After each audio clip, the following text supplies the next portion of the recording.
Hey friend, welcome back to the Transplant Helper series, getting started. Now, if you've already watched most of the series up to this point, perhaps you've already discovered that transplant is going to be quite a journey for you. I don't know how to put it other than that. It is a wonderful gift. It's a beautiful gift, but it's certainly going to be a journey. It's going to be a process. It's going to be something you got to learn about over time, incrementally, and thankfully, I'm hoping I can be here to help you. Anyway, maybe you'll find that to be the case. Let me remind you that these videos I'm putting together here for this series are extremely limited in information. As a matter of fact, in most cases at the end of the video, I'm going to have other videos linked there that pop up on the screen where you can go a little bit deeper, check out some of my previous videos where I really took time and dug down deeply to try to explain these subjects. And I hope that you're using those resources as well and not relying on these 5, 6, 7-minute videos to give you all you need to know, because you certainly need to know more than that. But with that being said, today I want to talk to you just a little bit about what can be, in any point in your process,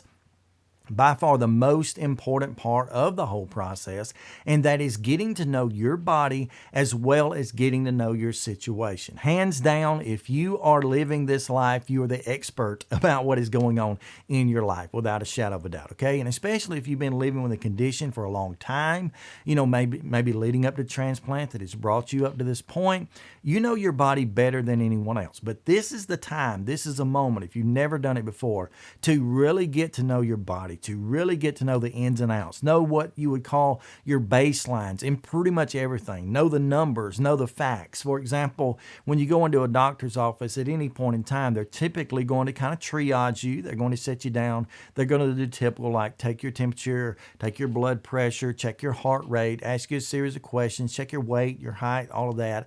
This is the time when you need to be taking note of that stuff for yourself, because it may be the case that you go into the doctor at any given point in the future and they walk in. I'm using me for an example. If I walk into the doctor tomorrow and they say, Mr. Merle, I want to let you know we just weighed you, weigh 200 pounds. I'm going to say, whoa, wait a minute. I usually weigh about 186. 200 would be a pretty good jump in my weight, and I could be concerned about that. The same thing could be the case for my blood pressure. I typically run a very average blood pressure. I'm kind of that 125/75 guy, almost spot on and perfect. If I go into clinic, or at any doctor for that matter, and they measure my blood pressure and tell me it's 140/80, for me, that's high. For someone else, it may be pretty much average. So you got to learn your body, know your baselines, and become a professional in your own health, so that anytime you go into the doctor, whether it's related to your transplant or not in the future, that you can notice the changes that are happening, as well as be self-reporting if there's ever a problem. I actually keep a little bit of a journal on my phone.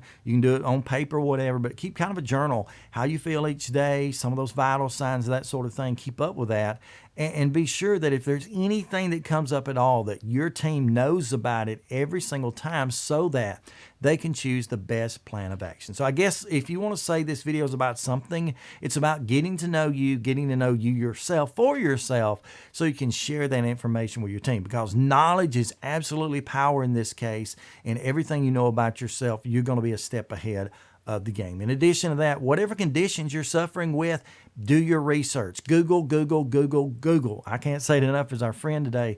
Get to know all the ins and outs of whatever conditions you deal with, so that when you go into the doctor's offices, you not only understand the lingo they're using, but you can also understand what you need to tell them about your condition. So, I think that's the best way. Knowledge is power. I'm here to share knowledge with you, and I hope that we're able to do that. Again, there'll be more videos popping up here on the screen in a moment, some of them to expand this topic, and others to just say, hey, here's the next video. Check it out. I appreciate you joining me today. Until next time, stay stronger, friends.